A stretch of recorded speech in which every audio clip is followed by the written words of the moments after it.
إن الحمد لله نحمده ونستعينه ونستغفره ونعوذ بالله من شرور أنفسنا ومن سيئات أعمالنا إنه من يهديه الله فلا مضل له ومن يضلل فلا هادي له أشهد أن لا إله إلا الله وحده لا شريك له وأشهد أن محمدا عبده ورسوله صلى الله عليه وسلم.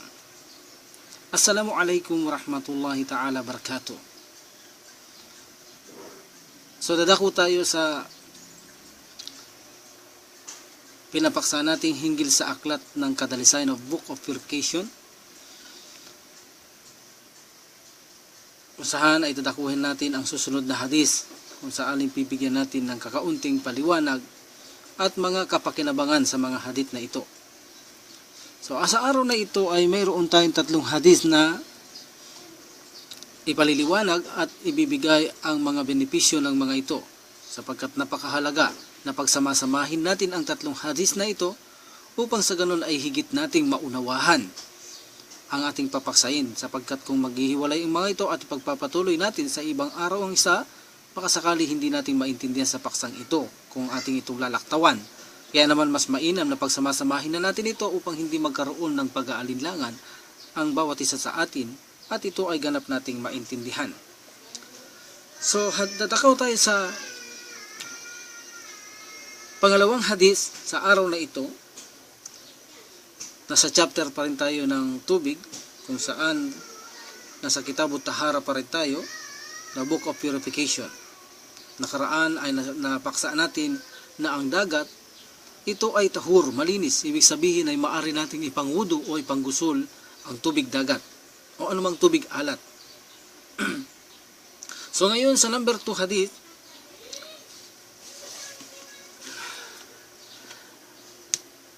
وعن أبي سعيد الخدري رضي الله تعالى عنه قال قال رسول الله صلى الله عليه وسلم إن الماء طهور لا ينجسه شيئا akhrajahu salata wa sahahu Imam Ahmad rahimullah. So sa hadith na ito, sinabi ni Sa'id al-Khudri radhiyallahu an kung saan ang kanyang pangalan ay Sa'd bin Malik bin Sinan al-Khazraji al-Ansari. Siya ay isa sa mga sahaba na isa itong maalam at kung saan maraming hadith din siyang inilahad. At minsan-minsan ay nagbibigay siya ng mga religious opinions, no? At siya Sa'id al-Khudri radhiyallahu an ay namatay ito sa panahong 74 after Hijrah. At the age of 86 years old, siya nang mamatay si Sa'id al-Khudri radhiyallahu an. So sinabi niya na ang sugo ng Allah subhanahu wa ta'ala, ang tubig ay dalisay at ito ay mananatiling dalisay at ito ay hindi magiging marumi ang Prophet Muhammad sallallahu alaihi wasallam. Wala ang maaring magparumi rito, hindi ito maaring maging marumi ang tubig. So, ibig sabihin sa hadith na ito, lumilitaw na ang tubig ay hindi maaaring maging marumi. Isinalaysay ito ng tatlo, na ibig sabihin kapag binasa natin ang tatlo na nakaraan ay sinabi natin ang sinalaysay ng apat. Kapag sinabi nating apat, tandahan natin anumang nababasa niyong aklat. Kapag sinabing apat, ito ay Abu Dawud, An-Nasai, Tirmidhi, Ibn Majah. At kapag sinabing isinalaysay ng tatlo, ito ay si Abu Dawud, An-Nasai at si Tirmidhi rahimullah. Okay. So isinalaysay nilito, isa rito nagsalaysay din si Imam Ahmad rahimullah na sinabi niya ang hadith na ito ay sahih. So ito ay sahih, sabi ni Imam Ahmad. So si Imam Ahmad rahimullah, ito ang pinaka pang-apat na himam, no? Na kilalang kilala. Si Imam Ahmad, ang kanyang pangalan ay siya si Abu Abdullah Ahmad bin Muhammad bin Hanbal Ash-Shaybani, na kilala siya sa pangalan kung saan tawagin ay Ibn Hanbal rahimullah, no? He was a celebrated theologian, jurist, and a hadith scholars. Isa siya sa pang-apat na imam, no? At kilala natin at alam natin na siya ang founder ng Madhab al-Hanbaliya, the Hanbal Jewish School. Si Imam Ahmad rahimullah ito ay isinilang sa Baghdad in Rabiul Awal 164 after Hijrah. Siya ay nag-aral ng fiqh, no? Together with the other Islamic disciplines in Baghdad. Then siya ay naglakbay sa Asyam, Hijaz upang maghanap ng kaalaman. Hanggang siya ay naging maalam at sa ganito sa pamumuno sa panahon ni Al-Ma'mun bin Harun al-Rashid, siya ay pinipilit na makagawa o ituro ang mga bagay na lihis sa pananampalatayang Islam, na kung saan isa sa pinag-utos nila na ang Quran ito ay inintroduce lamang ng mga Mu'tazila. So however, sa ganitong pagkakataon ay nanindigan at tumayo siya ng matatag itong si Imam Ahmad rahimullah upang mapangalagaan ng sunnah, no, laban sa bid'a. So hindi niya ito sinunod at ipinagtanggol niya ito ang pangalagahan niyang sunnah upang manatili sa katotohanan ng utos ng dakilang manlilika. No, hindi siya napilit. Siya yung taong naging matatag sa pagsubok na ito mula sa Allah subhanahu wa ta'ala at pinanindigan niya at naging matatag naman siya na ipagtanggol ang katotohanan. So si Imam Ahmad ito ay nakalikom mula sa hadith na inilagay mula sa kanyang Musnad Ahmad bin Hanbal, na kung saan ito ay naglalaman ng 28 or 29,000 hadith na sinasabi naman na si Ibn Hanbal, alila ng iba ay nakamememorize ito ng hadith hanggang 1,000,000. Allahu alam. Si Ibn Hanbal ay namatay sa Baghdad sa araw ng Friday sa ika-12 ng Rabiul Awal 241 Hijra. So ito yung sinasabi natin sa pasimula pa lamang. Dito nalalaman natin ang kakaunti-kaunti ang mga sahaba, kanilang mga brief na paliwanag, at ganoon din sa mga imam o mga nagsasalaysay ng ahadith, no? So sa hadith na ito, na ang tubig, sabi ng Prophet sallallahu alaihi wasallam, ay tahur at ito ay hindi nagiging marumi. So ibig sabihin, siya ay palaging dalisay, no? Okay. So ang kasaysaya kasing ito, kung bakit na itanong ang bagay na ito at nasagot ito ng Prophet sallallahu alaihi wasallam, ang hadith na ito, minsan ang kanyang mga kasamahan, nakita nila ang isang balon sa Al-Madina, na kung sa tawagin ito ay balon na Budaa. Ito ay isang malaking balon na kung saan ito ay inabandona ang balon na ito, hindi na ito ginagamit ng tao. So nang dahil dito, ito ay naging tapunan na lamang ng marurumi, tulad ng mga asong namamatay, mga dugo ng mga babaeng mula sa regla, at sinasabi mayroon daw mga baboy na itinatapon daw dito, at iba-iba pa. At dito ay naitanong nila kay Prophet Muhammad sallallahu alaihi wasallam ang hinggil sa balon na ito. At dito sinabi ng Prophet sallallahu alaihi wasallam, ang tubig na iyon ay tahur at ang tubig na iyon ay hindi masisira at ito'y nananatili na dalisay o malinis ang tubig na iyon. Bagamat marami ang nakatapon na marurumi sa tubig na iyon, sinabi ng Prophet sallallahu alaihi wasallam, ang tubig na iyon ay tahur, ibig sabihin na nananatili siya sa kanyang kadalisayan at ang tubig na ito ay dalisay. So hindi nasira mula sa karumihan. So nang dahil dito, makikita natin sa hadith na ito ang pagtatanong, gaya na sabi natin sa una, kapag hindi natin naiintindihan ang isang bagay, ay magtanong tayo. Isa ito sa benepisyo sa hadith na ito, na kailangan ipagtanong natin kapag ang bagay ng isa sa aral sa pananampalatayang Islam ay hindi natin alam, ay itatanong natin ito at huwag tayong mahiyang magtanong, sapagkat karapatan natin ito upang malaman natin ang pananampalataya. Maisabuhay ang aral ng pananampalatayang Islam para sa Allah subhanahu wa ta'ala. So ibig sabihin, malinaw ang hadith na kung saan ito, ang tubig na ito, bagamat tinatapunan ng maraming maruming mga kasangkapan o ano pa mang kagamitan, ay malinis pa rin ito, sabi ng Prophet Muhammad sallallahu alaihi wasallam. Sa hadith number 3, na kung saan sinabi naman ng hadith wa an Abi Umama Bahili radhiyallahu ta'ala anhu, qala Rasulullah sallallahu alaihi wasallam, innal ma'a la yunajjisuhu shay'un illa ma ghalaba ala ra'ihi wa ta'mihi wa launihi, akhrajaha Ibnu Majah wa da'ifu Abu Hatim. Ganon din sinabi ni Al-Baihaqi, al-ma'u tahurun illa in tagayyara rihuhu aw ta'muhu aw launuhu binajasatin tahdutsu fi. So sinabi sa hadith na ito na isinalaysay ni Abu Umama al-Bahili na ang Prophet Muhammad sallallahu alaihi wasallam, ang tubig ay hindi magiging marumi maliban lamang kung ito ay magkaroon ng amoy o magkaroon ng kulay at magkaroon ng lasa. Ibig sabihin, magkaroon siya ng lasa mula sa dumi na itinapon mo, nagiging masama ang lasa ng tubig o kaya kulay o amoy. Ibig sabihin, ang tubig hindi siya magiging marumi maliban. Nagbigay dito ng description ng Prophet sallallahu alaihi wasallam, no? Kung ito'y magkaroon ng kulay, amoy at lasa. So, ayon sa ating scholar, hindi lahat ang tatlong ito, anuman ang maihalo sa tatlong ito, isa man dito, ang tubig ay nagiging marumi. So, makikita mo sa hadith, sa una, ang tubig na tinapunan ng maruruming bagay, kung saan sinabi ng Prophet sallallahu alaihi wasallam, ang balon ng budaan na yan ay malinis at nananatiling malinis.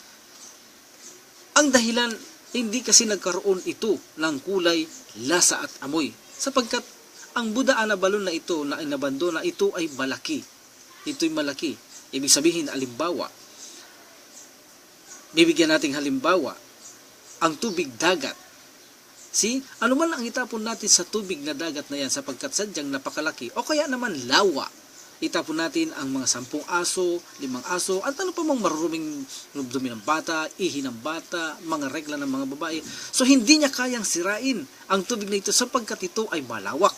So dahil dito sabi ng Prophet sallallahu alaihi wasallam, dahil alam niyang malawak ang balon ng budaa at magtapon ka marumi dito, hindi mo ito makakayanang sirain sapagkat hindi mo ito maaaring mabigyan ng amoy, lasa at kulay. Kaya sinabi niya ang tubig ng budaa o balon sa budaan, ito'y malaki. So sabi niya, ang tubig na ito'y malinis, bagamat tinatapunan ng marumi, sapagkat ito'y malaki, malawak, so ito ay mananatili, ang tubig na ito'y mananatiling dalisay. So sa pangalawang hadith, dito sa hadith ni Abu Umama al-Bahili, dito nagbigay ng description ng Prophet sallallahu alaihi wasallam, bagamat malaki ang tubig, kung ito naman ay nagkakaroon ng kulay o lasa at amoy, sa ganito ang tubig ay nagiging marumi kung ito ay mangyayari. Kung ito'y mangyayari. Bagamat sinasabi nila ang hadith na ito ay daif. Mahina ang hadith na ito. Isa na rito ang nagsabi na si Abu Hatim ang nagbigay ng rated daif nito, no? At ganoon din ang sinabi na Al-Baihaqi na sinabi na ito'y mahina. Bagamat ito'y mahina dahil nasusuportahan ito ng malalakas na hadith na iba. So dito nagkaroon ng ijma ang ating mga sahaba na kung saan napagkasunduan nila na ang tubig ayon sa kanilang pag-aaral nagiging marumi ito ayon sa kanilang karanasan kung nagkakaroon ng kulay, lasa at amoy kapag nahihalo ang marumi o najis na bagay sa tubig na dalisay. So dahil dito hindi sila gumagawa ng kuro-kuro ang mga sahaba. Alam natin sila ay maaalam pagdating sa larangan ng pananampalatayang Islam at ito ay hindi natin maililingid. Ito'y naging karanasan nila na kapag ang tubig ay hindi nagkakaroon ng lasa, amoy at kulay, anumang marumi ang nahahalo dito, ay hindi nila natitrace na ito ay marumi. Nananatili ito sa kanilang pag-aaral, pagsusuri na ito'y malinis. Ngunit kapag natrace nila nagkaroon ng kulay, amoy at lasa, dito natitrace nila agad na ito ay marumi. So dito ibinigay nila ang kaalamang ito bilang pakinabang sa atin upang hindi tayo mahirapan na matrace natin ang isang tubig na marumi kapag lumitaw ang tatlo. Ang isa sa tatlong ito, lasa, amoy at kulay, so hindi na tayo mahihirapan na sabihin o pag-aralan natin marumi ba ito. Ipinaalam na sa atin ng mga sahaba ang bagay na ito. Pagpalain sila ng Allah subhanahu wa ta'ala. Ibig sabihin ay hindi nila nilalabag ang pananampalatayang Islam. Isa rin sa mga dalil ng Ahlus Sunnah wal Jamaah, ang napakalaking dalil nila na ginagamit ay ang ijma, na kung saan katapos ng ijma ay qiyas. Alalahanin natin na mayroon tayong ginagamit na 4 na dalil, ang Quran at Sunnah. Ito ang pinakamahalaga sa lahat. Sa 4 na ito. Ngunit ang ijma at qiyas, ito'y kabahagi ng Quran at Sunnah. Hindi ibig sabihin ay nagdadagdag ang ating mga sahaba. So kung makikita ninyo ang banal na Quran, kung paano ito nabuho, hindi nabanggit sa Quran na ito'y buhuin ng ganong isang aklat ng Prophet sallallahu alaihi wasallam. Ngunit sa kanilang pag-aaral ay mas mainam na buhuin nila ito ng isa, sapagkat kung sakali mamatay ang mga Muslim at walang buong aklat, anong magiging aklat ng mga Muslim sa darating ng mga henerasyon? So walang magiging aklat ng mga Muslim. So dahil dito binuhuo nila ito. So ito na naman ay isang malaking pakinabang sa mga kamusliman. So ganito nagbibigay ng ijma ang ating mga sahaba. Hindi nagdaragdag sa ating relihiyon, bagkus ay ginagawa nila ang isang bagay na magbibigay ng pakinabang sa atin na hindi nilalabag ang Quran at ang Sunnah ng Propeta Muhammad sallallahu alaihi wasallam. So nandal dito, bagamat ang hadith ay mahina, ngunit ito'y napagkasunduhan nila at napag-aralan nila, naging karanasan nila, para madali natin matrace ang najis kung magkakaroon ng kulay, amoy at lasa ang tubig, ay magiging marumi na ito. Ano man sa tatlong ito ang maihalo. Halimbawa, mayroong kang tubig sa isang timba at ito ay nahulugan ng dugo, halimbawa na najis, o dugo ng baboy, halimbawa, at ito'y nagkaroon ng kulay. So, ibig sabihin, hindi ka na mahihirapan na i-trace mo ang tubig na ito ba'y marumi at malinis? Agad-agad alam mo ito, dahil ito ay binigay na ang kalamang ito ng mga sahabat sa sanhin ng kanilang mga pag-aaral, pagsusuri at karanasan sa panahon ng Prophet Muhammad sallallahu alaihi wasallam. Magkaroon ng amoy, kahit walang kulay, kung nagkaamoy o lasa, alhamdulillah, hindi ka mahihirapan na ito'y sabihin mo, najis ba ito? Hindi. Kapag ang isa sa tatlong ito ay lumitaw, tiyak na ang tubig ay marumi at kailangan itapon na natin sapagkat ang tubig na najis ay hindi natin maaaring ipangpadalisay bago tayo magsagawa ng pagsasala. So ito, ang benefits din dito, ang tinutukoy dito ay ang najis kung naihalo siya sa tubig. Ngunit kung ang naihalo sa tubig ay hindi naman najis, halimbawa ang sabon, nagkaroon ng lasa o amoy ang tubig mo. So ang sabon ito ay malinis. Walang masama kung ito ay matatanggap mo pang tubig na ipangudo mo ito. Maliban na lamang kung di mo masikmura ang isang tubig na nahaluhan kung saan na tinatawag itong tahir. Kung ito ay mabuhusan ng maraming juice at naging juice na ang tubig mo, bagamat ito ay malinis, ngunit hindi mo matanggap na ipangudo, ito ang pangatlong uri ng tubig na tinatawag na tahir. So ibig sabihin, malinis siya ngunit hindi mo matanggap na ito ipangudo, so alhamdulillah. Ngunit kung ito ay kaya mong sikmurahin tulad ng sabon o lotion na iahalo natin sa tubig kapag nag-uudo tayo at natatanggap natin na ito ay tubig at hindi tayo, ang sikmura natin ay hindi bumabaligtad sanhin ng amoy o ano pa mang lasa, ito'y walang masama kung ito ay ating ipag-wudu. Ito ay nananatiling tahur. Kung ang isang bagay ay naihalo sa tubig na hindi najis, hindi siya marumi, kailangan malaman din natin ang mga najis. Insyaallah, tatapikin natin ang mga najis ayon sa mga hadith. Bibigyan natin paliwanag, insyaallah, at mga benepisyo. So, ang pakinabang sa hadith na ito, kung ang naihalo ay najis, yan ang hadith. Maliban kung ito'y mahaluan ng marumi at magkaroon ng kulay at lasa tamoy, ito ay marumi ang tubig na ito. Ngunit ang ibig sabihin, kung hindi marumi ang nahihalo, nagkaroon siya ng kulay, lasa o amoy, alhamdulillah, ang tubig na ito ay dalisay pa rin. Hanggat natatanggap natin sa ating sarili na ito ay masisikmura natin, na kaya natin itong ipag-wudu bago tayo magsagawa ng pagdarasal. So ang hadith na ito ay mula kay Abu Umama al-Bahili. Ang kanyang pangalan ay Zuday bin Al-Jan. Isa siya sa mga sahaba kung saan nagsalaysay ng maraming ahadith. Siya nanirahan sa Egypt. Then pumunta siya sa Hims. Now on Syria, kung tawagin ay Syria, at namatay siya sa edad na 81. O hindi sila tayak hanggang 86 years old nang siya ay mamatay. So, ang hadith namang ito ay isinalaysay naman ni Abdullah bin Umar, ang pangatlong hadith o pang-apat na hadith. Kung bibilangin natin ang unang hadith sa dagat, ito ay pang-apat na hadith. So ang pang-apat na hadith isinalaysay ni Abdullah bin Umar radhiyallahu anhu wa an Abdullah bin Umar radhiyallahu ta'ala anhu qala Rasulullah sallallahu alaihi wasallam, idza kana al-ma'u kullataini lam yahmilu kabat wa fi lafdi lam yanjus, akrajahul arbaha wa sahahu Ibn al-Qusayma wa Ibnu Hibban wal Hakim. So sa hadith namang ito, sinabi ni Abdul ibn Amir radhiyallahu an na Kapag mayroong sapat na tubig sa dalawang lalagyan, dulunan, no? Mayroong kang dalawang lalagyan na kung saan ang mga lalagyan ito, kullatayn, mayroong sukat ang kulla, no? Mayroong kang dalawang lalagyan na kung saan kullatayn, ibig sabihin dalawang fat halimbawa, no?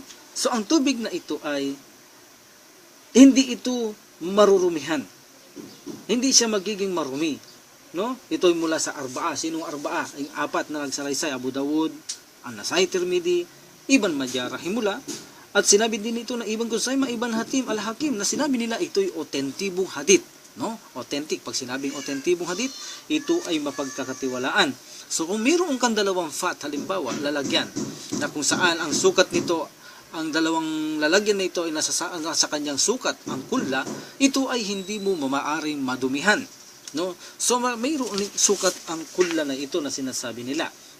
So halimbawa, ang sinasabi ng iba na ang sukat ng kulla, ang isang lalagyan na nararapat ang tubig na ito ay mayroon siyang 270 liters, no? So ang iba naman sabi na no, 300 liters, ang iba 500 liters. But according to Sheikh Ibn Taymiyyah, sabi niya,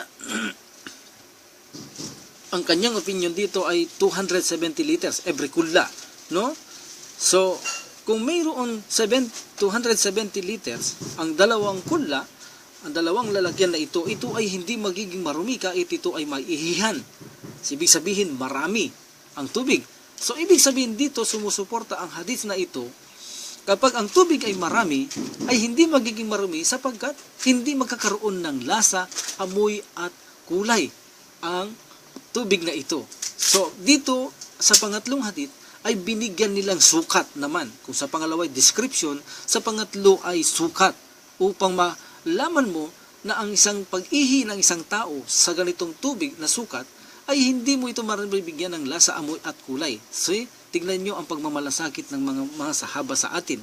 Ibinibigay nila ang lahat ng nalalaman nila sa Propeta Muhammad sallallahu alaihi wasallam at kanilang mga pagsusuri at mga karanasan. Wala silang itinatago upang ang Islam ay maging kumpleto. Tignan ang pagmamalasakit nila sa atin. Hindi na natin tayo kumakapak kung gaano ba karami ang tubig na nararapat kung saan hindi siya maaring magkaroon ng kulay, lasa at amoy. Na pag-aralan pa natin, no, sinabi na nila, kung ang iyong lalagay, every kulla isang lalagyan, o lalagyan, ay mayroon itong 270 liters. So, dito tinukoy sa hadith, kullatayn, dalawang lalagyan. So, ibig sabihin, kung mayroon kang ganitong karaming tubig, ang pag-ihi mo ay hindi niya kayang dumiin. Ganito karami ang sukat ng tubig upang hindi masira.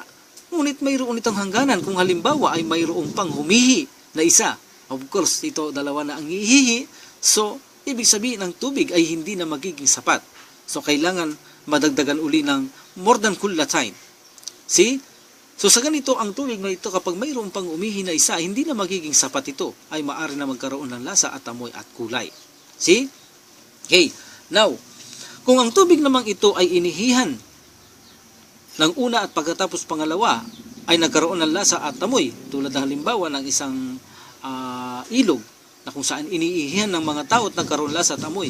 Kapag ito ay dumating ang ulan, at ito ay bumaha at lumabas sa kanyang kalalagyan, of course, matatalo niya ulit ang duming ito at ihi na kung saan mawawalang muli ang najis na ito. Nasanhi ng dumami ang tubig na ito, sanhi ng ulan, nagumapaw, so sa ganito ay nawawala muli ang kulay, lasa at amoy, nagiging malinis. Tulad halimbawa ng isang swimming pool.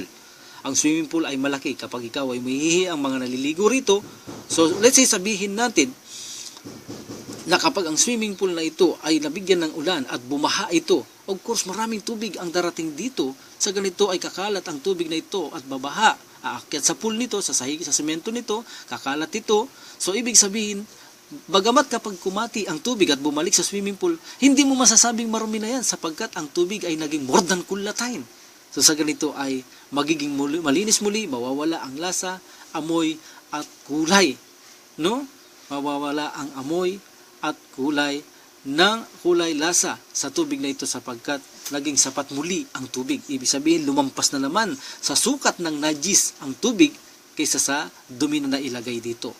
So, ang lahat ng hadith na ito ay walang nagiging kontradiksyon, kundi nagtutulungan upang maipaliwanag ng ganap sa atin ang tubig na ito. Bagamat sinabi sa hunang hadith na ang tubig kahit maaluan ng marumi ito ay dalisay at mananatiling dalisay.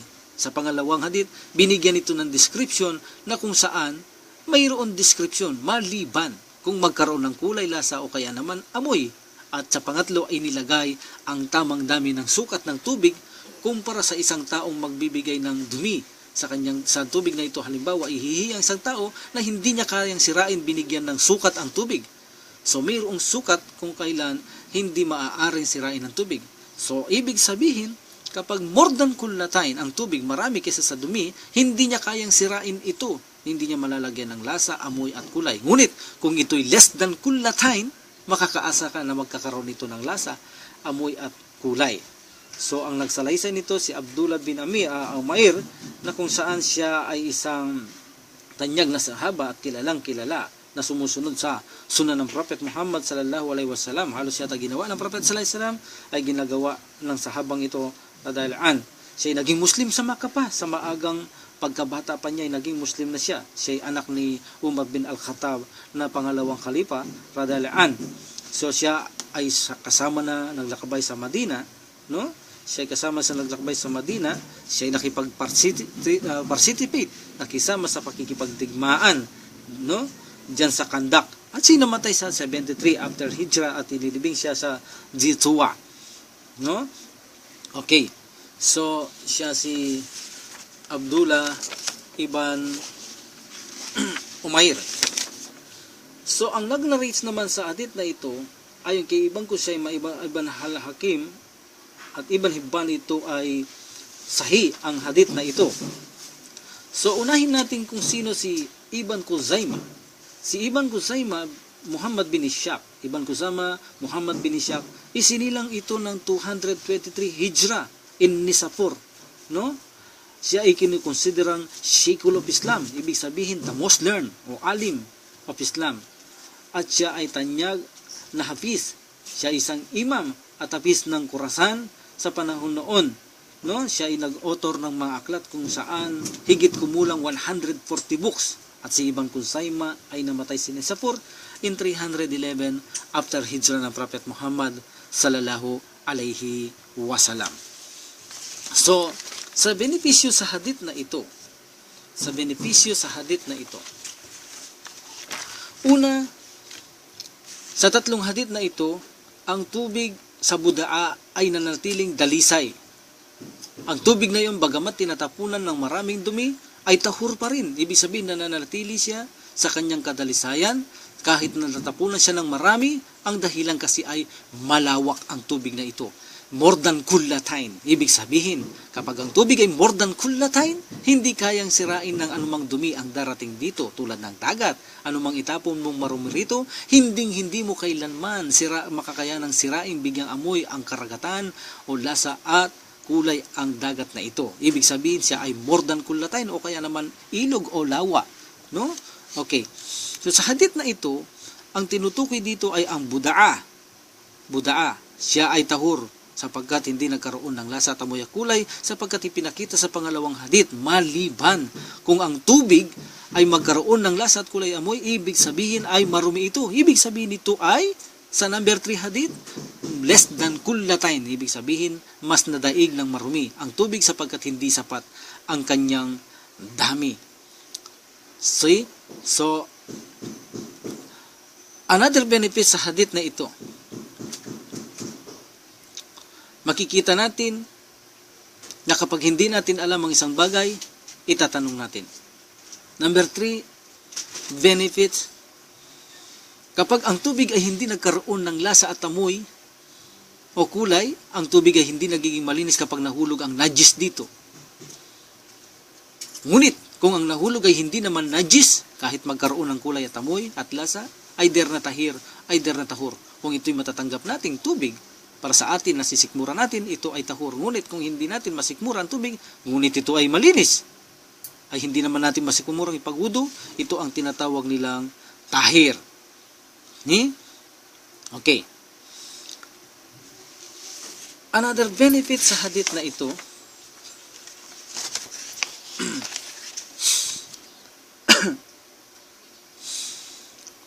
ipinakita ang sukat ng tubig para hindi tayo mahirapan. Ibig sabihin, kapag more than kullatain, malaki ang tubig, kaysa sa inaasahan nating najis na sasama sa tubig na ito, walang doubt na hindi niya kayang sirain ang tubig na ito. See? Okay. Mayroon namang iktilab sa bagay na ito.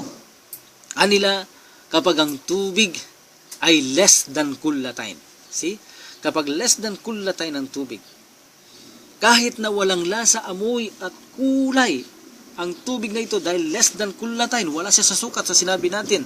Halimbawa 270 liters every kulla. At wala sa sukat nito. Anilaw, kahit walang lasa, kahit na ito ay walang amoy o kulay, ang tubig na ito ay najis. Anila, ang tubig nito ay najis. Yan ang sabi nila. Ngunit ang sabi naman ng iba, kung ang tubig ay more less than kullatain, ngunit kung walang lasa at kulay at amoy, nananatili pa rin siyang tahur. Naman ng iba. So kabilang dito sa nagbigay ng fatwa sa bagay na ito, ang second opinion ay ayon kay Hanafiya at Shafiya. Ang first opinion ay ayon kay Imam Malik, Imam Ahmad, rahimullah. So anila, kapag ang tubig ay less than kullatain, gaya na nabanggit sa hadith, kung ito ay less than kullatain, hindi man nagkaroon lasa at amoy at kulay, ito'y najis. Ngunit anang iba, ng dalawa, ng imam, rahimullah, kung ang tubig ay less than kullatain, ngunit walang lasa, amoy at kulay, ito ay hindi najis. Sapagkat malinaw anila, ang nagbigay ng description, ang mga kasama ng Prophet sallallahu alaihi wasallam, ang tubig ay maaari lamang maging marumi kung magkaroon ng kulay, lasa at amoy. Kaya anila, ito'y mananatiling dalisay hanggat walang kulay, lasa at amoy ang tubig na ito. Ito ang sabi nila. So, ibig sabihin, kapag ang tubig ay hindi nagkaroon talaga ng lasa, amoy at kulay, no doubt ay maaari nating gamitin ang bagay na tubig na ito at nananatili ito sa kanilang kadalisayan. So, wala itong kontradiksyon. Walang kontradiksyon ang bawat isa. Bagamat nakikita natin sa hadith na una, ang tubig tinapunan ng maraming dumi, nung sabi ng Prophet sallallahu alaihi wasallam, ang tubig na yan ay tahur at mananatiling malinis. Bakit? Anong dahilan? Sapagkat hindi kayang sirain ang tubig ng Buddha sapagkat ito'y malaking balon, kahit maraming dumi ang mailagay dito, hindi kasi kayang sirain ito sapagkat ito ay more than kullatain. At sa ganito ay hindi magkakaroon ng kulay, lasa at amoy ang tubig na ito. Kaya sinabi ng Prophet Muhammad sallallahu alaihi wasallam, ang tubig na yan, sa tubig balon ng Buddha, ito ay tahur. Tinapon ng maraming dumi, ngunit tahur sapagkat mananatili itong tahur, mananatili malinis sapagkat more than kullatain, hindi siya magkakaroon tiyak ng kulay, lasa at amoy. So, ito ang hadis sa araw na ito na ating pinagsaluhan. Ibig sabihin, ang pinakamahalagang punto sa tatlong hadis na ito na gagamitin nating panggusul o pangwudo, alalahanin ninyo, ang tubig na pinapaliwanag natin ay gagamitin sa panggusul at pagwudo. Sa ganito, kapag ang tubig mo ay more than kullatain, halimbawa yung tubig ng Buddha, yung balon na yaon, maraming nakatapon ng mga asong patay, mga regla, mga dumi, ngunit malaki, hindi kayang sirain ang tubig na ito sapagkat more than kullatain, ibig sabihin ay maaari kang magwudo sa tubig na ito ng walang anumang pag-aalinlangan hanggat walang lasa, walang amoy o kulay ang tubig nito. Ngunit kung more than kullatain, makakaasa kang hindi siya magkakaroon ng ganito. Ngunit kung ito'y less than kullatain, kung ito'y nagkaroon ng lasa, amoy at kulay, hindi mo siya maaaring ipangwudo'y panggusul, maliban lamang kung nagkaroon siyang kulay, lasa at amoy, ngunit ang naihalo naman ay hindi naman marumi.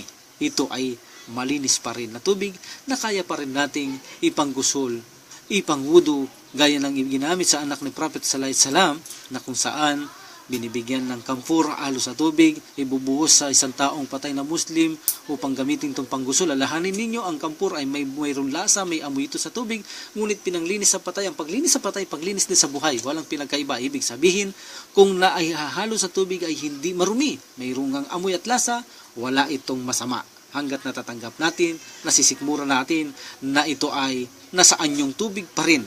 Wala itong masama, wala itong problema na kaya natin ito o pwede natin itong pangwudu at ipanggusol tayong mga Muslim. Ngunit kung ang nahihalo ay najis, nagkaroon siya ng kulay, amoy at lasa, ito'y hindi na maaari. Ngunit kahit nahihalo ang najis, ngunit walang kulay, walang amoy at lasa, ito ay maaari pa rin natin gamitin, ipangwudu at ipanggusol.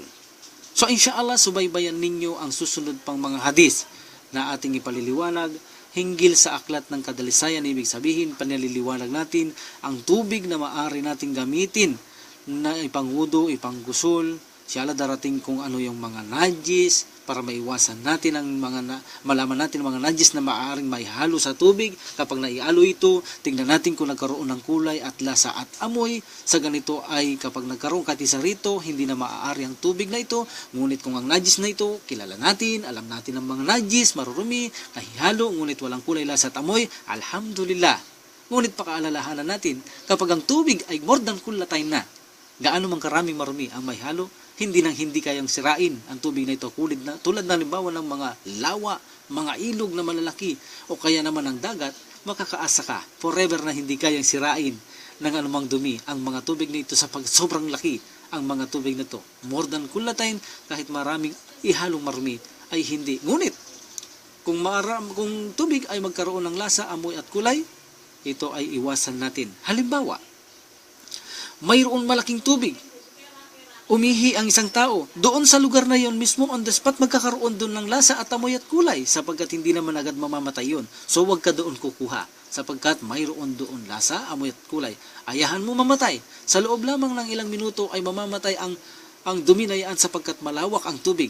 Ibig sabihin, magbabalik sa lugar na yaon kung saan umihi ang tao sa kanyang orihinal na pagkatahur, sapagkat kayang sirain ng tubig na ito na mawala ang pagkamarumi na ibinuhos o inihi o idinumi ng taong ito sa tubig na ito. So on the spot, minsan magkaroon tayo ng ihi sa ilog, makikita nyo namumula, nagkakaroon ng kulay. So huwag ka doon kukuha. Ibig sabihin, kahit malaki ang ilog, malaki ang tubig, maging ito man ay dagat, kung mayroon kang nakita doon na nagkaroon ng kulay, lasa at amoy, huwag ka agad doon kukuha ng tubig. Hayaan mo, sa ilang siglit pa lamang na minuto o mga oras lamang o araw, makikita mo na ang amoy na ito'y wala na, sapagkat hindi niya masisira ang laki ng tubig na ito, kundi ang sisirain niya ang pagkawala ng marumi na ito. Sana ay makapulutan muli natin ng aral ang pangalawang episode natin ito, pangalawang part 2 ng pagpapaliwanag sa aklat ng kadalisayan. So naka-4 na tayong hadith na nabibigyan nating paliwanag at kaunti sa mga nagnanarrates at mga sahaba sa kanilang maikling kasaysayan, nagkakaroon tayo ng kaunting kaalaman sa kanila. Kaya naman magpatuloy tayo na sumaybayan ang programang ito at malaki ang maitutulong sa atin ito. Wa gradaw, alhamdulillah rabbil alamin, wa salatu wa salam ala rasulillah, subhanakallahumma wa bihamdika asyhadu an la ilaha illa anta astaghfiruka wa atubu ilaik. Assalamualaikum warahmatullahi wabarakatuh. Kanya malanitang magay.